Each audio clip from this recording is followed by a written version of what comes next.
से होता है। परमात्मा का परिचय भी यहाँ 3 प्रकार से दिया, रूप का परिचय, कार्य का परिचय और स्वभाव का।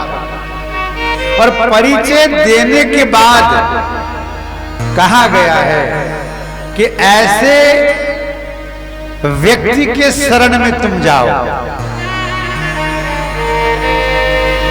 बोले कैसे? हे कैसा ये परमात्मा? सच्चिदानंद रूपाय विश्वोत्पत्त्यादि हेतवे तापत्रय विनाशाय श्री कृष्णाय वयं नमः। सत चित और आनंद स्वरूप।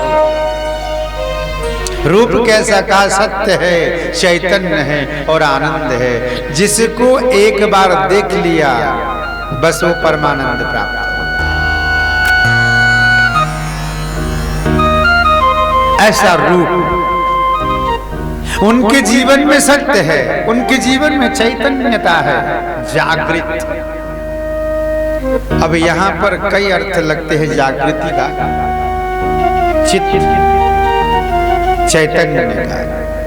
अब कईयों की तरफ न जाकर के एक ही बात बताए, जो जाग के चलता है वही परमात्मा के गुण के समान है। जो व्यक्ति जागृत अवस्था में चल रहा है, चलता हो, ये समझ लो कि गोविंद के कुछ गुण उसमें आ गए। क्योंकि आज संसार में जितने व्यक्ति सोता हुआ चल रहा है, जागृत अवस्था में नहीं है। जितने भी काम कर रहा है सो करके कर रहा है। अभी यहाँ कथा सुनने के लिए हम आए, सो रहे, अभी जगह थोड़ी ना है। आप कहोगे महाराज आंख फाड़ के तो देख रहे हैं, कहां से आप कह रहे हैं? ये आंखों से देखना जागना नहीं है, इसको जागृति अवस्था नहीं है। जागृति अवस्था तो वह है कि एक बार सुनने के बाद मोक्ष ही प्राप्त हो जाए, तब जागृति है। अभी सुन लिया, पल्लू झाड़ दी और चल दिए, शाम को वही रोना धोना, फिर क्या जागृति बताइए? शास्त्र कहते चलो तो जग करके ऐसा सोच के चलो कि मेरे चलने से पृथ्वी को कष्ट ना हो, ये जागृति। मेरे बोलने से पड़ोसी को दर्द ना हो, ये जागृति। मेरे कुछ करने से, मेरे कृत्य से दुनिया दुखी ना हो, ये जागृति। हम तो रोज दुनिया को रुलाते रहे हैं। पड़ोसी हमसे बात नहीं करता, पड़ोसी हमसे नाराज है, ऐसा तो जीवन हमारा है। तो क्या जागृति? क्या जग के चल रहे हम सोते हुए? जगा हुआ इंसान ऐसा कृत्य कर ही नहीं सकता था।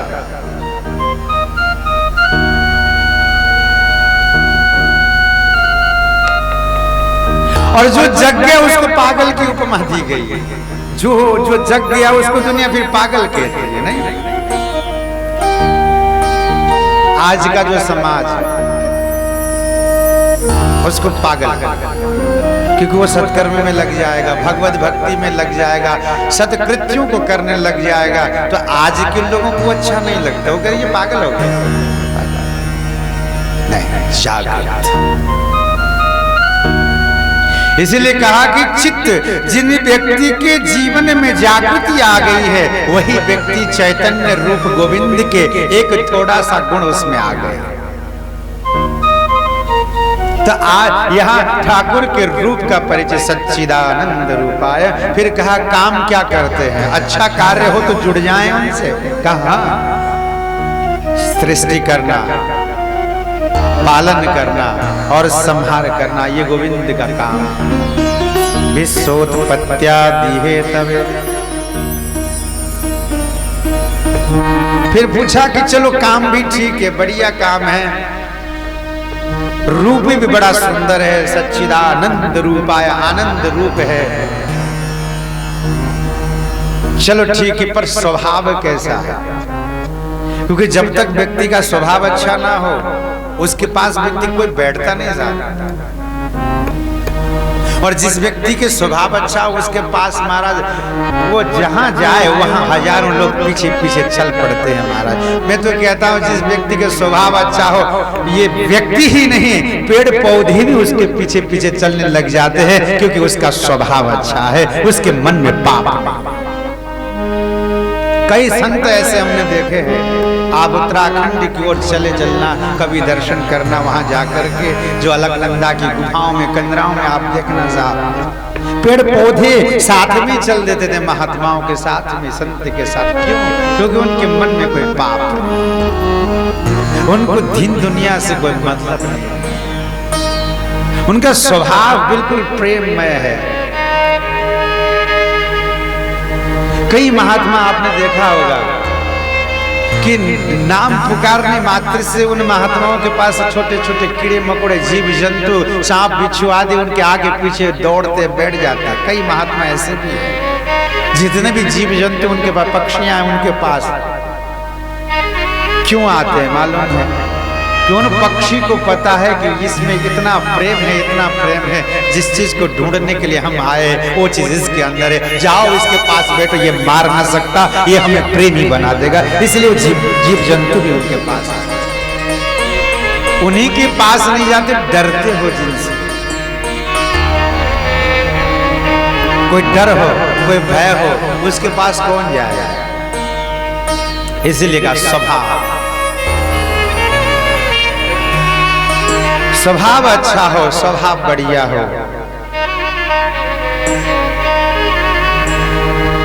जीवन भर अच्छा सत्कर्म करते रहो और स्वभाव व्यवहार शुद्ध पवित्र रखो।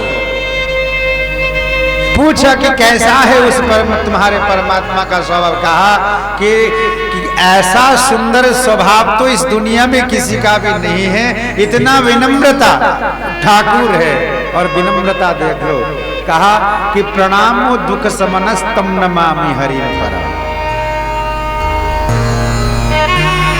और यहाँ कहा तापत्र विनाशाय श्री कृष्णाय भयम। अरे तीनों प्रकार के ताप विनष्ट करते हैं। क्यों? एक बार प्रणाम जो कर दिया। अब बताओ कितने कृपालु, कितने दयालु, कितने करुणा वत्सल भगवान हैं। सिर्फ प्रणाम करने मात्र से तीनों प्रकार के ताप ही खत्म कर दिए। पर हम तो प्रणाम भी तो नहीं करते, यही तो सबसे बड़ी कष्ट की बात है, दुख की बात है। और कई लोग कहते अरे महाराज कैसे नहीं करते, रोज मंदिर जाते, अगरबत्ती घुमाते, प्रणाम करते, हमारा तो कुछ हुई ही ना है। और आप कहे जा रहे हो इतने दयालु, इतने कृपालु, इतनी कृपालु, दिखाई नहीं दिया। हम चाहते थे कि ऐसा हो जाए, आज तक हुई ही ना है। 3 मंजिला मकान तो बन के और 10 मंजिला और बन जाए, रोज प्रणाम करते, बने हुई ना है। भाई ये स्वार्थ लेके जाओगे तो कुछ ना हो। निस्वार्थ समर्पित भाव से, निस्वार्थ भाव से जिसने भी प्रणाम किया, प्रणामो दुख समनः स्तम नमामि हरि परम। एक प्रणाम करने मात्र से संपूर्ण दुख विनष्ट हो जाते। ऐसे दयालु, ऐसे कृपालु भगवान श्री राधा माधव की यह कथा, ऐसे कृष्ण को हम प्रणाम करते हैं। ऐसा कह करके प्रथम श्लोक में यहाँ प्रणाम किया उस परब्रह्म परमात्मा का परिचय दे करके।